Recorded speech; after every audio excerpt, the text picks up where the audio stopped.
다 같이 기도드리겠습니다.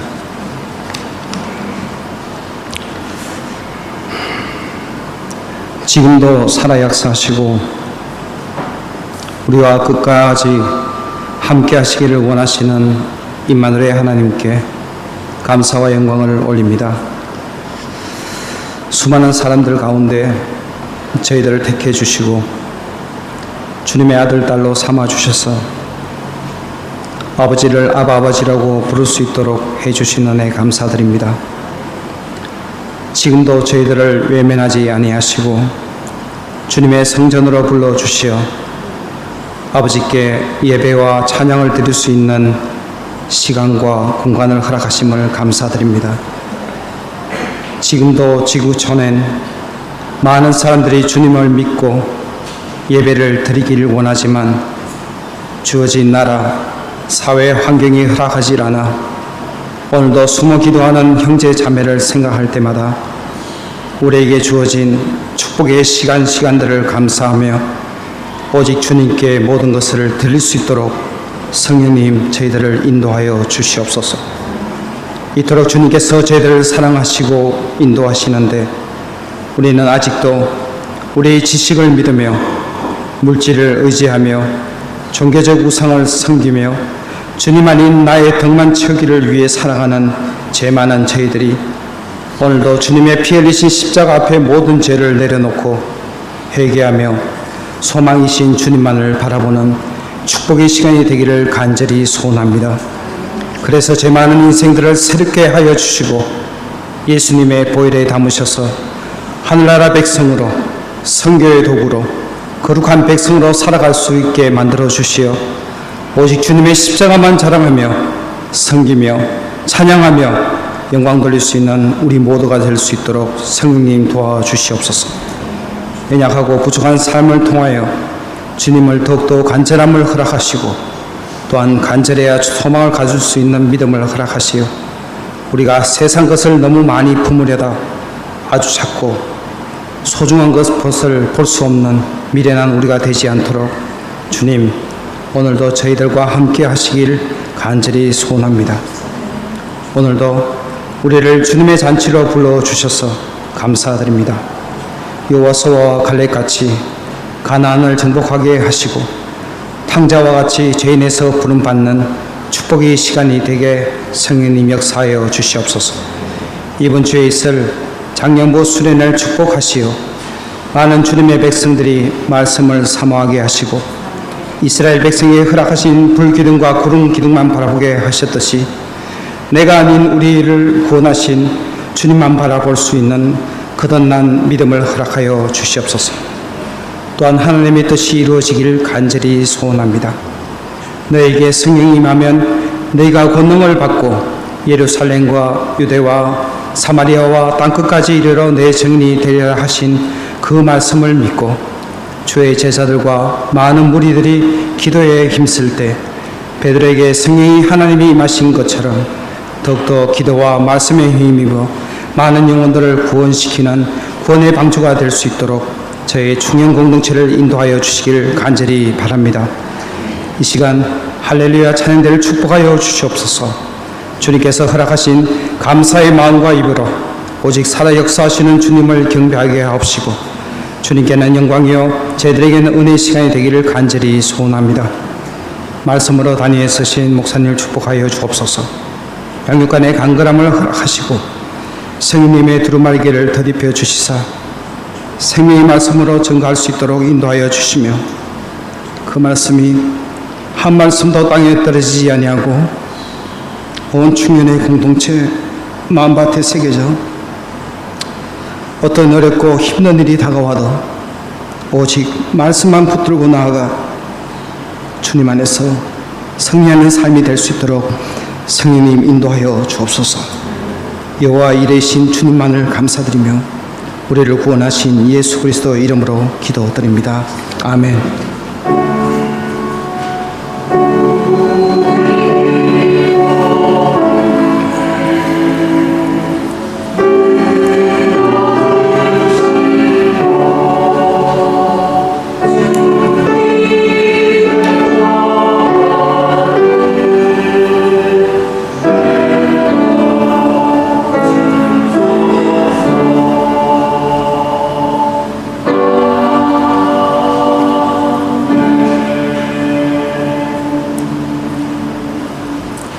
하나님 말씀 함께 읽습니다. 성경 요한복음 5장 1절로 15절 말씀입니다.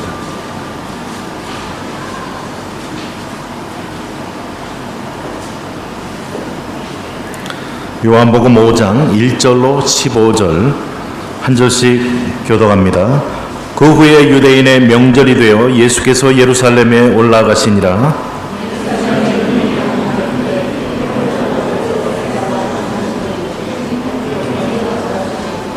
그 안에 많은 병자, 맹인, 다리 저는 사람, 혈기 마른 사람들이 누워 물의 움직임을 기다리니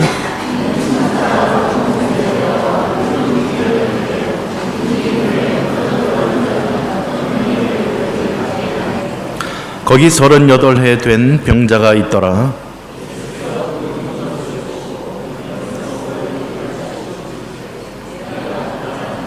병자가 대답하되 주여 물이 움직일 때에 나를 못에 넣어주는 사람이 없어 내가 가는 동안에 다른 사람이 먼저 내려가나이다. 그 사람이 곧 나와서 자리를 들고 걸어가니라. 이날은 안식일이니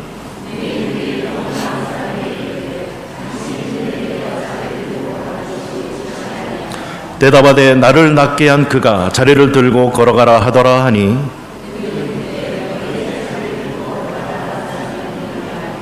고침을 받은 사람은 그가 누구인지 알지 못하니 이는 거기 사람이 많음으로 예수께서 이미 피하셨음이라.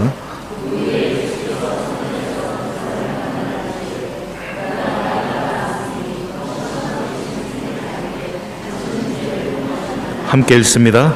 그 사람이 유대인들에게 가서 자기를 고친 이는 예수라 하니라. 아멘. 찬양하라 내 영혼아. 함께 찬양합니다.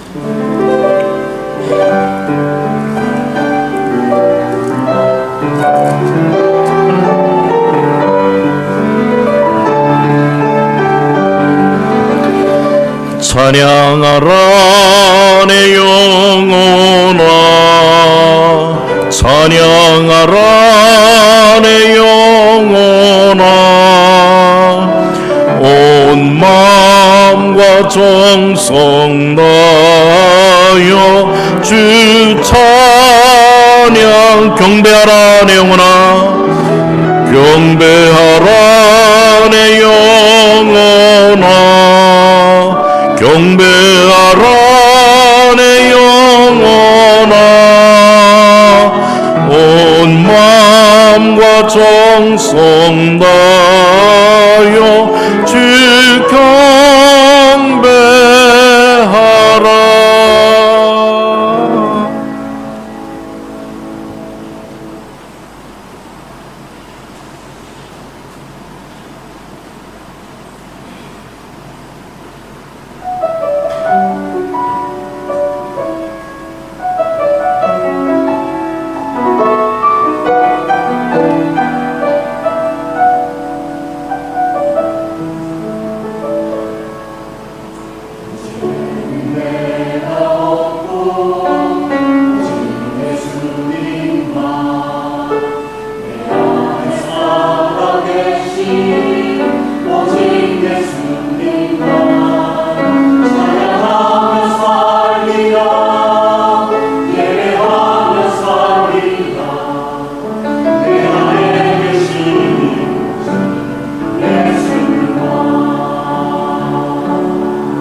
아멘.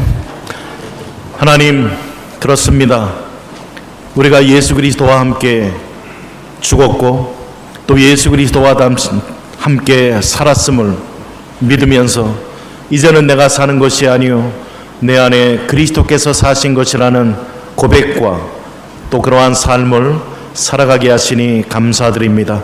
하나님, 저희들의 삶의 걸음걸음이 하나님의 인도함을 온전히 받아가게 하시고 주님을 사랑하며 주님을 기뻐하는 순종의 삶을 살아가는 저희들 되게 하여 주옵소서.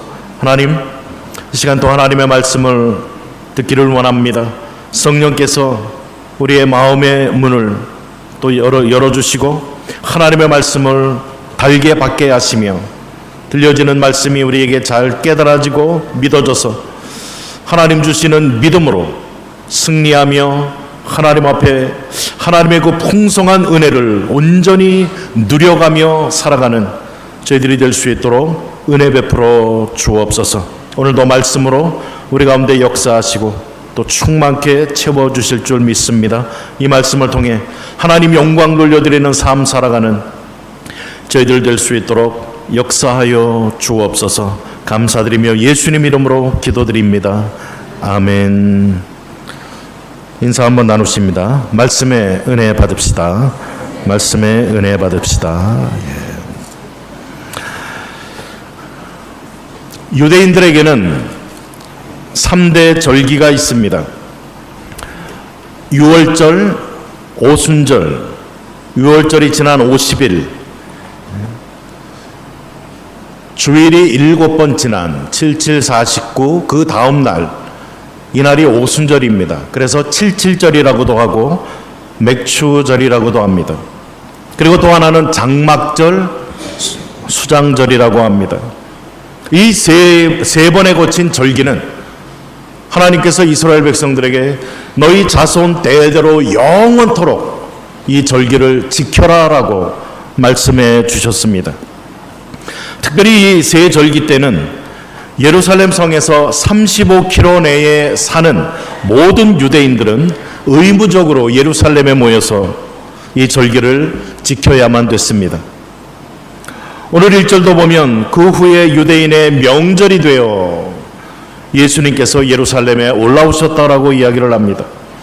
북쪽 갈릴리 가나에 가셔서 두 번째 표적을 일으키셨던 주님, 이제는 이 예수님께서 유대인의 절기를 지키기 위해 예루살렘으로 올라오셨다라고 이야기를 합니다. 정확히 어떤 절기인지는 나타내 주고 있지 않습니다. 그러나 이 세 절기 중에 하나일 것입니다. 예수님께서는 예루살렘에 올라오셔서 양문 곁에 있는 못을 방문합니다. 건강한 사람들은 찾지 아니하는 수많은 병자와 연약한 자들이 모여있는 그곳을 주님은 방문하십니다. 오늘 본문의 내용을 그 네 장면으로 한번 생각해 보겠습니다. 오늘 본문의 첫 번째 장면은 병든 자들과 불쌍한 자들이 모여있는 그러한 모습을 우리들에게 보여주고 있습니다. 이들은 절대적인 도움을 구하는 자들입니다. 베데스다 목가에서 일어난 기적의 사건, 특별히 예수님께서는 이 기적을 의도적으로 안식일에 행했다라고 성경은 기록하고 있습니다. 예수님께서는 이 기적을 안식일에 행하시면서 자신이 누구인가를 밝히 드러내 주셨습니다. 예수님은 누구십니까? 바로 안식일의 주인이라는 것입니다. 예수님의 이러한 말씀은 그 당시 바리새인과 종교 지도자들에게는 굉장히 큰 충격으로 다가왔을 것입니다. 저들에게 그렇게 중요하게 여기는 안식일, 목숨 걸고 지키는 이 안식일, 그런데 막상 예수님께서는 이 안식일에 자신이 주인이라고 이야기를 하고 계신 것입니다. 마가복음 2장 28절에 보면 이러므로 인자는 안식일에도 주인이니라라고 말합니다. 날마다의 날 가운데 주인이 주님이신데 안식일도 역시 그 주인이 주님이시다라는 것입니다. 그러므로 안식일을 지키는 자는, 안식일의 주인은 주님의 뜻을 구하고 주님께 초점이 맞춰져야 된다라는 말씀을 주고 있습니다. 율법 위에 계신, 율법을 제정하신 절대 주권자 주님, 능력자 주님, 또 생명의 주인이심을 밝히 드러내셨던 것입니다. 오늘 이 사건이 일어난 장소는 예루살렘에 있는 양문 곁에 있는 베데스다 못이라고 이야기를 합니다. 양문, 예루살렘 성으로 들어가는 많은 문들이 있었습니다. 그 문들 가운데 하나님 앞에 제사를 드리기 위해서 짐승들을 데리고 들어가는 그 문이 바로 양문이었다는 것입니다. 그 양문 곁에 베데스다라는 못이 있었습니다. 베데스다, 이곳은 인생 비극의 전시장과도 같은 곳이었습니다. 분위기가 암울하고 절망이 가득 찬 곳이었습니다. 서로의 어떤 질병으로 인한 고통과 아픔과 몸부림으로 아우성치는 그러한 장소였던 것입니다. 베데스다라는 말은 벳과 헤세드라는 말의 합성어입니다. 벳은 집입니다. 베들레헴, 베델, 하나님의 집, 떡집. 이 집이라는 말과 헤세드, 은혜, 긍휼, 자비라는 말이 합쳐져서 자비의 집, 은혜의 집, 긍휼의 집이라는 뜻입니다. 또 이 베데스다는 구원은 은혜로만 주어지는 것이라는 상징적인 모습을 우리들에게 가르쳐주고 있습니다. 양문 곁에 은혜의 집, 그 은혜의 집에 많은 병자들이 모여 있었음을 우리들에게 그려주고 있습니다. 그 안에 오늘 사건의 주요 인물로 등장하는 38년 된 병자도 있었다는 것입니다. 이들은 모여서 막연하게 바랍니다. 구원의 손길을 애타게 기다리고 있습니다. 바로 이런 곳에 주님께서 오늘 방문하시고 등장을 하시게 되어집니다. 우리 주님은 누구십니까? 예수님은 항상 먼저 찾아오시는 분이십니다. 히브리서 4장 15절 16절에 보면 우리에게 있는 대제사장은 우리의 연약함을 동정하지 못하실 리가 아니요 모든 일에 우리와 똑같이 시험을 받으신 자로되 죄는 없으시니라.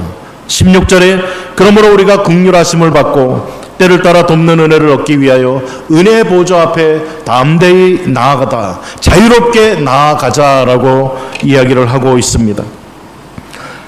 긍휼을 베푸시는 주님, 또 은혜를 베푸시는 은혜의 주님, 그 은혜의 보좌 앞으로 우리를 초청하고 계시는 것입니다. 시편 103편 17절에는 여호와의 인자하심은 자기를 경외하는 자에게 영원부터 영원까지 이르며 그의 공의는 자손의 자손에게 이른다라고 말씀해 주고 있습니다. 여호와의 인자하심, 자자손손 하나님을 경외하는 자에게 계속 주시는 그러한 하나님의 인자하심을 노래하고 있습니다. 이에 이어서 오늘 본문의 두 번째 장면은 예수님과 38년 된 병자가 만나는 모습입니다. 주님은 그 병자에게 묻습니다. 네가 낫기를 원하느냐? 요한복음을 쓴 사도 요한은 이 38년 된 병자가 어떤 사람인지 또 그 사람이 믿음이 있는지에 대해서는 전혀 주시하지 않습니다. 오늘 본문 6절과 7절에 보면 이 병자가 예수님에게 한 대답은 불평과 원망, 자신의 신세 타령이었습니다. 그는 기적적인 예수님의 역사로 치유받은 후에도 막상 자신을 고쳐주신 분이 누구신지를 전혀 몰랐습니다. 13절에 보면 그가 누구인지 알지 못했다라고 이야기를 합니다.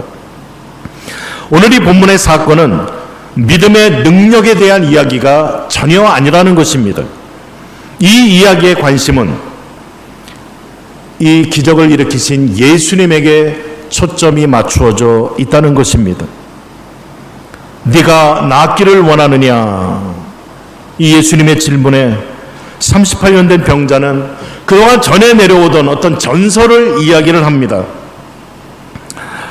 7절에 보면 병자가 대답하되 천사가 임할 때 천사가 그 못이 동하게 되어지는데 그때에 제일 먼저 들어가는 사람은 어떤 병이든지 고침을 받는다라고 하는데, 보다시피 나는 마음대로 움직일 수가 없기 때문에 그 못에 들어갈 수가 없어서 38년 동안 지금까지 이렇게 이곳에 고침받지 못하고 있습니다 라고 이야기를 하고 있는 것입니다. 선생님, 할 수 있다면 천사가 물을 동할 때 나를 좀 못에 넣어 주십시오.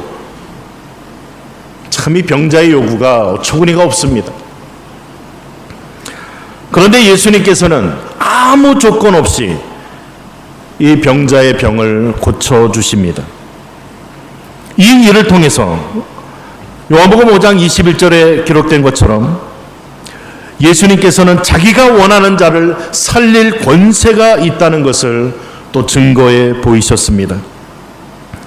오늘 이 관점에서 보면 병자가 치유받는 데 있어서, 병고침을 받는 데 있어서 치유받을 만한 믿음이 있는지 없는지는 그리 중요하지 않다는 것입니다. 사실 이 사람은 치유받고서도 예수님을 믿었다라는 기록이 전혀 없다는 것입니다. 3절에 보면 이 베데스다 못가에 모여있는 사람들에 대해서 이야기합니다. 많은 병자, 맹인, 다리 저는 사람, 혈기 마른 사람들이 누워 있었다라고 이야기를 합니다. 이들을 자세히 살펴보시면 스스로는 고침받을 수 있는 능력이 전혀 없는 사람입니다. 아무리 천사가 내려와서 물을 동하게 한다 해도 그곳에 막상 제일 먼저 뛰어들 수 없는 그러한 연약한 사람들이 모여 있습니다. 소경은 볼 수가 없기 때문에 어떤 사람들의 도움이 아니면 결코 못에 제일 먼저 들어갈 수 없다는 것입니다.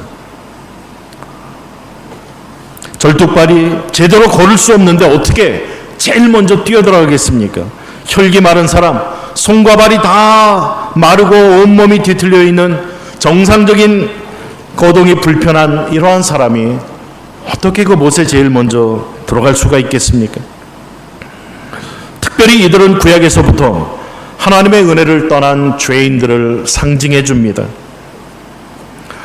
베데스다, 은혜의 집이 있습니다. 은혜는 무엇입니까?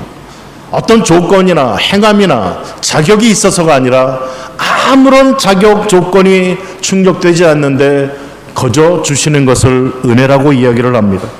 이 은혜는 행위와 구별이 되어집니다.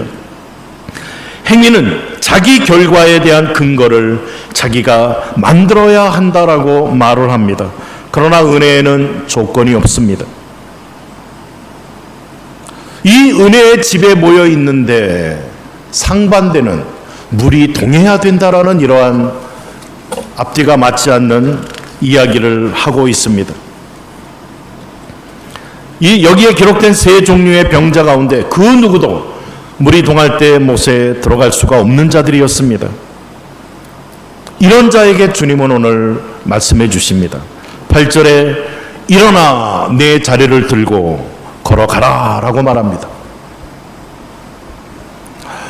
이미 주님께서는 병자에게 치유의 말씀을 주셨습니다. 이제는 병자가 믿음을 발휘하여서 일어나야 했고 또 믿음을 발휘해서 걸어가면은 됐던 것입니다. 주님의 말씀을 믿는다면 순종해야 된다는 말씀입니다. 순종하는 이 목, 믿고 순종하는 몫은 병자의 몫이었습니다. 믿고 말씀대로 일어나든지 아니면 믿지 않고 여전히 그 자리에 있든지 본인이 결정하고 본인이 판단하고 본인이 행동을 취해야만 되는 것이었습니다. 비슷한 내용의 이야기가 성경에 기록됐는데요. 함께 한번 찾아보기를 원합니다. 누가복음 17장 12절로 14절입니다.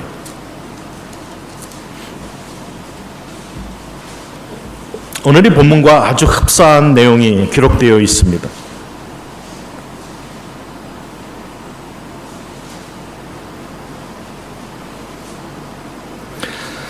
누가복음 17장 11절로부터 14절까지 우리 함께 읽기를 원합니다.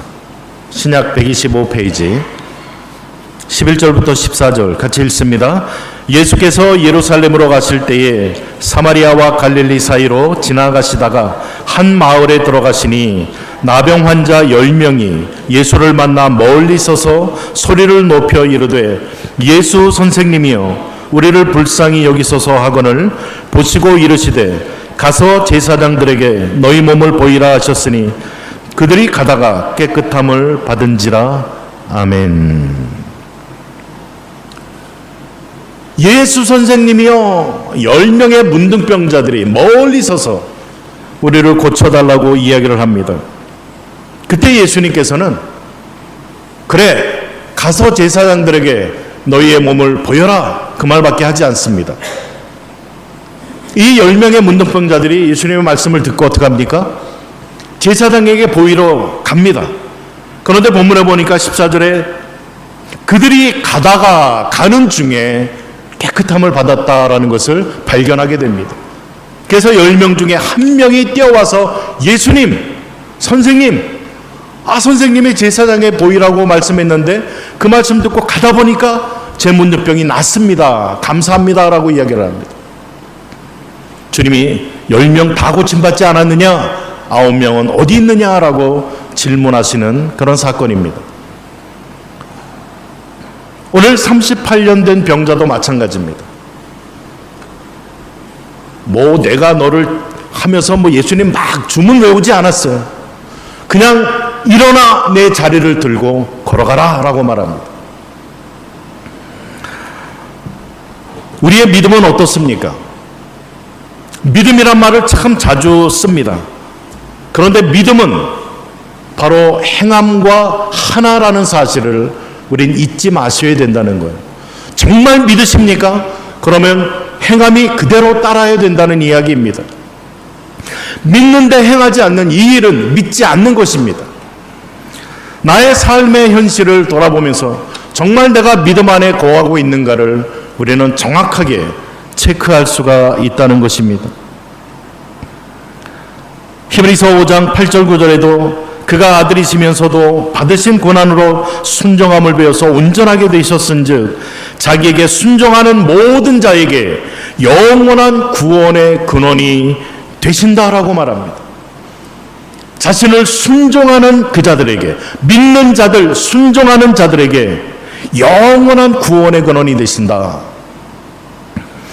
우리가 잘 아는 야고보서 2장 17절은 이와 같이 행함이 없는 믿음은 그 자체가 죽은 것이다. 그건 믿음이 아니다라고 단정을 짓고 있다는 것입니다. 행함과 믿음을 떼어서 생각하시면 안 된다는 것입니다. 왜 38년 된 병자를 주님은 고쳐주셨습니까? 여기에는 구약의 깊은 의미가 전달되어집니다. 신명기 2장 14절부터 보게 되면 이스라엘 백성들이 출애굽을 해서 광야를 지나 시내산에 이르게 됩니다. 그리고 시내산에서 율법을 받고 그곳에서 한 1년간 지내게 됩니다. 40년의 광야 생활 가운데 2년은 그들이 시내산까지 3개월 동안 오고 거기서 율법 받고 1년 동안 그곳에 유하게 되어집니다. 나머지 38년은 어떻게 되어집니까? 그들이 시내산에서 율법을 받고 가데스 바네아라는 곳에 가나안 땅이 내다보이는 그곳에서 정탐꾼을 보냅니다. 정탐꾼을 보내서 40일 동안 약속의 땅 가나안을 정탐하고 오라라고 이야기를 합니다. 12지파에 2명씩의 정탐꾼들이 가서 정탐을 하게 되어집니다.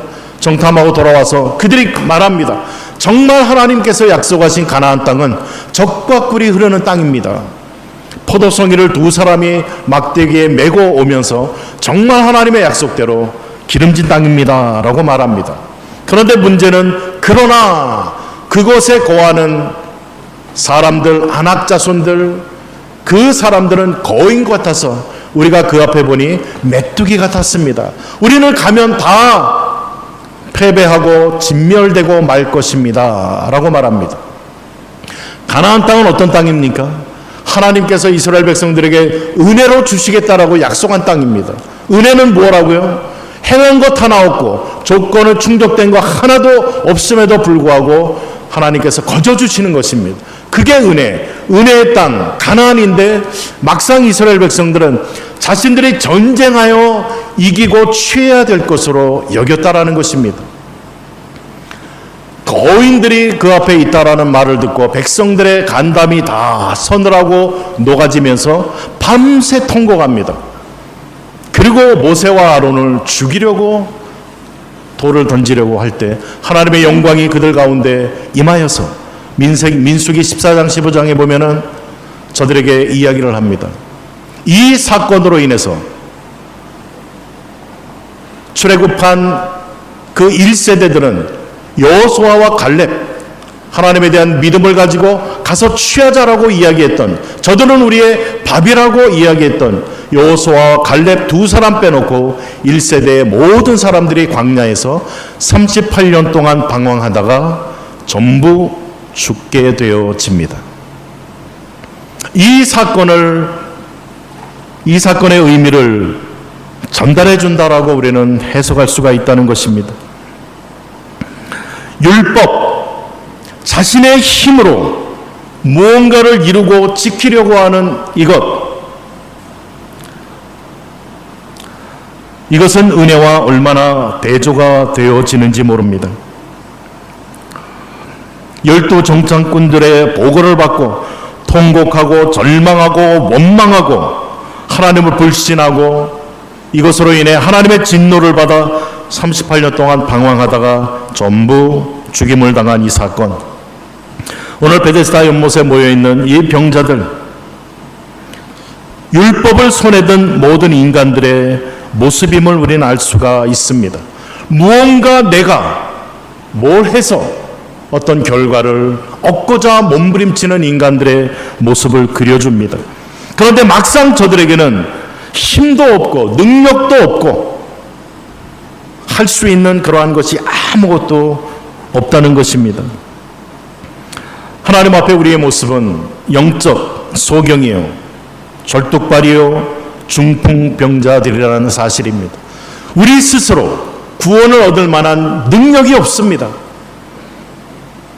로마서 5장 6절에 보면 우리가 아직 연약할 때에 우리의 힘으로 구원을 얻을 만한 아무런 능력이 없을 때, 가능성 제로였을 그때에 하나님께서 구원의 손길을 베풀어 주셨다라고 말해주고 있습니다.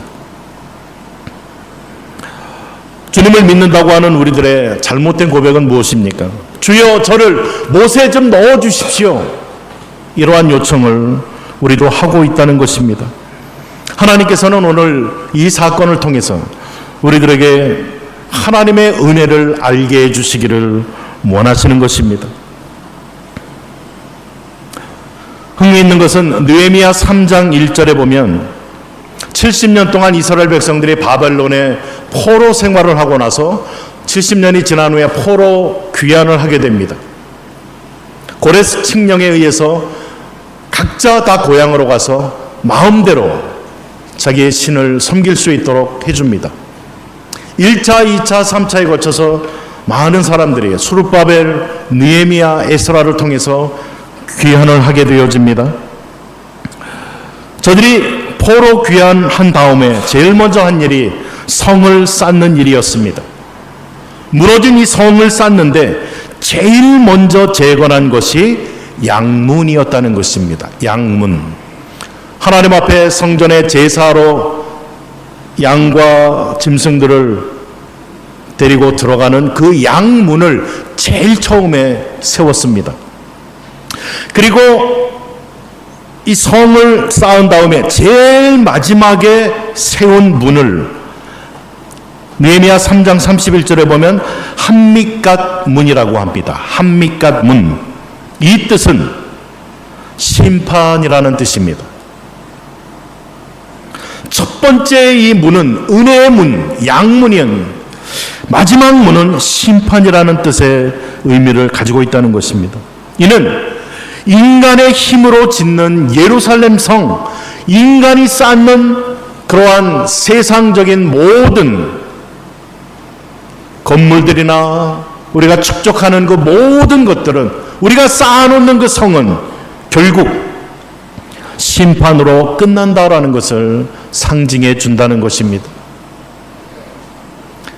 새 예루살렘과 새 땅이 주어질 그때 이 세상은 전부 체질에 녹아서 전부 없어질 것을 요한계시록은 우리들에게 말해주고 있습니다. 그렇습니다. 우리 인간들이 이 땅에서 쌓는 그러한 성은 결국 하나님의 심판으로 다 끝나고 무너지고 마는 것입니다. 율법의 행위는 심판으로 끝납니다. 그러나 은혜는 주는 사람 마음대로 주시는 것이기 때문에 하나님의 은혜를 받고 살아가는 사람만이 견고히 설 수 있다는 것을 우리들에게 가르쳐 줍니다.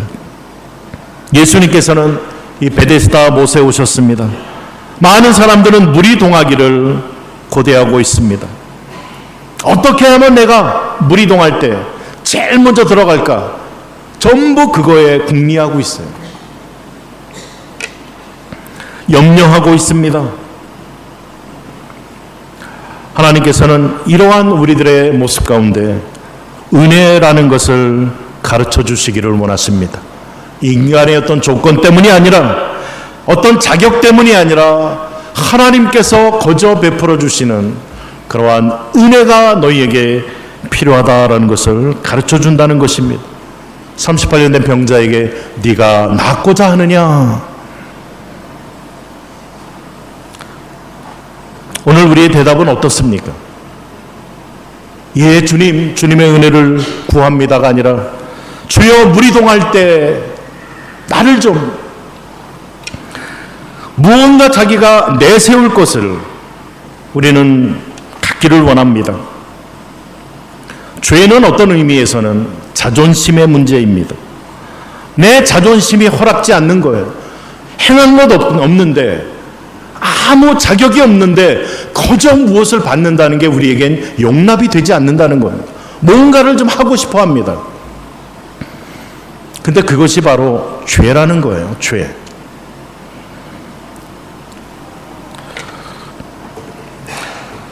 오늘 이 베데스다 못에 보면 참 아이러니하지 않습니까? 이 물이 동할 때 먼저 들어가려면 어떤 사람이 들어갈 수 있죠? 그 가운데 제일 성한 사람이 들어갈 수 있습니다. 그런데 성하면, 온몸이 깨끗하면, 멀쩡하면 거기 들어갈 이유가 없다는 거예요. 참이 아이러니하고 앞뒤가 맞지 않는 그러한 모습을 우린 볼 수가 있습니다. 모여있는 사람들 그 누구도 자신의 힘으로는 그곳에 들어갈 자가 없고 다른 사람을 넣어줄 수는 더더욱 없는 그러한 절망적인 현실을 그려주고 있습니다. 주님은 그 병자에게 일어나 자리를 들고 걸어가라 라고 말씀하십니다. 그런데 공교롭게도 이 날이 안식일이었다라고 성경은 가르쳐 줍니다. 율법과 은혜가 부딪힙니다. 본문의 세 번째 장면은 종교 지도자들과 고침받은 자의 모습을 보여줍니다. 10절에 보면은 주님이 일어나 걸어가라라고 하시자 주위에 있는 사람들이 이야기를 합니다. 이 사람아, 안식일인데 어딜 걸어가? 안식일을 지켜야지, 안식일을. 그러면서 공격을 합니다. 지금 38년 동안 거의 죽어가던 이 사람을 주님께서 고쳐주셨는데 주위에 있는 사람들, 또 종교 지도자들의 관심은 함께 기뻐하고 박수치는 것이 아니라 안식일인데 어디 일어나 가려고 그러냐고 도리어 꾸중을 합니다. 생명의 싸움이 지금 진행되고 있는데 엉뚱한 것을 가지고 싸우고 있다는 것이에요. 그 당시에 이 종교 지도자들, 극단 종교주의자들은 안식일법을 자기들이 제정해놓고 이 법을 지키는데 목숨을 걸었습니다. 자신들이 나름대로 정해놓고 비본질적인 것들을 다 정해놓고 형식이나 방법들을 정해놓고서는 그 잣대로 사람들을 평가하고 사람들을 정죄했습니다. 나아가서는 사형까지 시행했다는 것입니다.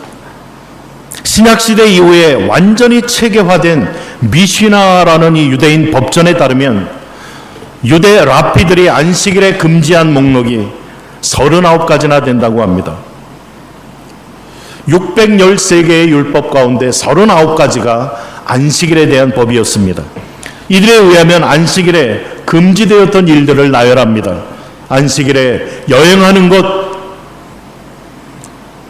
김동성 집사님 오늘 밤에 한국 비행기 타고 여행하셔야 되는데 이때 당시면은 큰일 났어요.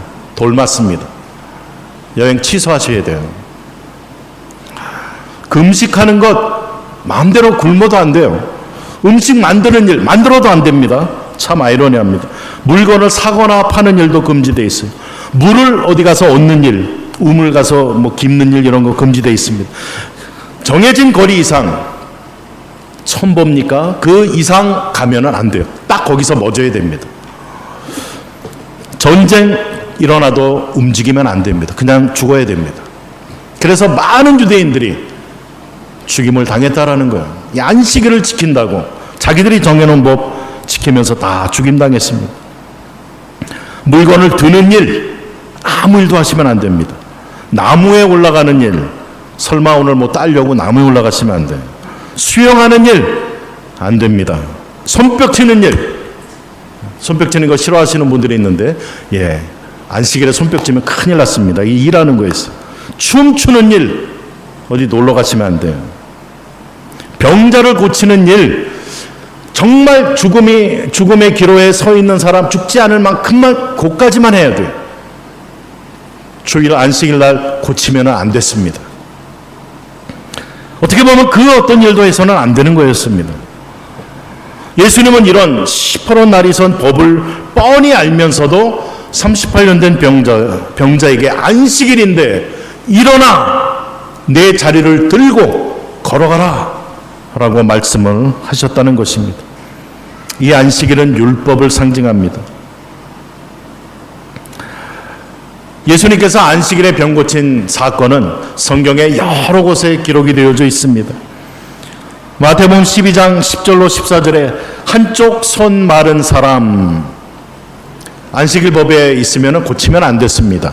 뭐 죽을 위협이 아니기 때문에. 그런데 예수님께서는 뻔히 공격받을 것을 아시면서 또 안식일에 병 고치는 것이 옳으니까 라는 질문을 받으면서도 그 병자를 고쳐주셨습니다. 그가 내밀매 다른 손과 같이 회복되어 성하더라.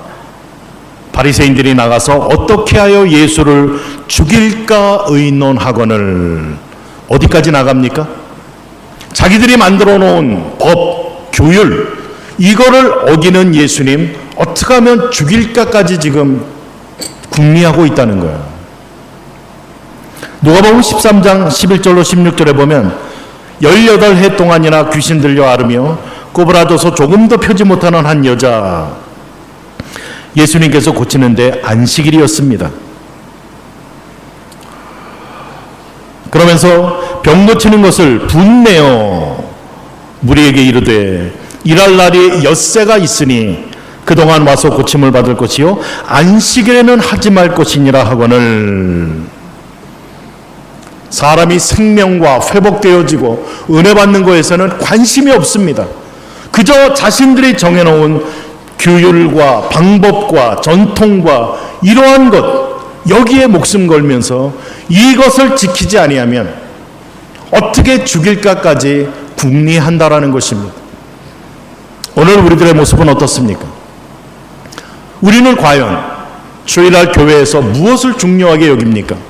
사람이 회복되어지고 치유되어지고 하나님의 은혜를 경험하고 이러한 은혜의 역사 받는 거에 박수치며 기뻐하며 함께 하십니까? 아니면 전통으로나 우리가 정해놓은 규율이나 어떤 이러한 것을 가지고 평가하고 판단하면서 정죄하면서 이것으로 막 열도 올리고 그러고 있습니까?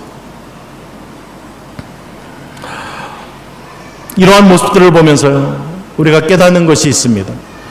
하나님을 믿는다고, 하나님을 예배한다고 교회에 나오면서 이곳에서 거저 주시는 하나님의 은혜를 누리지 못하면 우리는 나아가서는 주님을 핍박하고 대항하고 죽이는 자리에까지 빠질 수 있다는 경고의 말씀입니다. 얼마나 많은 교회들이 비본질적인 이러한 것들 때문에 깨지고 싸우고 갈라지고 난리법석을 칩니까? 똑같은 이야기예요. 똑같은 이야기. 우리가 나은 것 하나도 없습니다. 우리의 관심이 어디에 있느냐라는 거예요. 여러분들의 관심은 어디에 있습니까? 어떻게 하면 거저 주시는 하나님의 은혜를 내가 받으면서 그 은혜 가운데 회복되어지고 기뻐하고 주님을 찬양할까? 우리의 관심은 여기에 있어야 되고 우리 교회의 관심도 여기에 있어져야 된다는 것입니다. 신앙의 본질은 무엇입니까? 호세아 6장 6절에 나는 인애를 원하고 제사를 원하지 않는다. 번제보다 하나님을 아는 것을 원하노라. 하나님의 뜻입니다. 하나님 아는 것 원하고 하나님의 그 사랑과 자비하심을 아는 것을 원한다라는 말씀입니다. 미가서 5장 8절에는 사람아 주께서 선한 것이 무엇임을 내게 보이셨나니 여호와께서 내게 구하시는 것은 오직 정의를 행하며 인자를 사랑하며 겸손하게 내 하나님과 함께 행하는 것이 아니냐. 하나님의 뜻은 뭐라고요? 하나님과 함께 행하는 것, 정직, 인애를 구하고 사랑을 구하고 겸손하게 하나님을 섬기는 이러한 일을 하나님 원하신다라는 것입니다. 이 당시의 종교 지도자들, 율법주의자들은 그저 본인들이 정한 아니면 전통으로 행하던 예배의식에 만족했습니다. 그리고 자신들이 정한 규율만 지키면 만족했다는 거예요. 주일날 한번 나와서 어떻든 예배 드리면 그걸로 만족. 그렇습니까? 하나님이 원하시는 것은 그게 아니라는 거예요. 이것은 바로 죽은 종교의 모습입니다. 이들은 하나님과 성령의 역사에는 별 관심이 없습니다. 자신들이 정해놓은 형식과 규율이 더 중요했습니다. 사랑과 선에는 눈을 감은 그러한 종교, 죽은 종교일 수밖에 없습니다. 마태복음 12장 7절 8절에 나는 자비를 원하고 제사를 원하지 아니하노라 하신 뜻을 너희가 알았더라면 무죄한 자를 정죄하지 아니하였으리라. 인자는 안식일의 주인이니라 하시니라. 마가복음 7장 이거 한번 찾아볼까요? 마가복음 7장 8절 9절.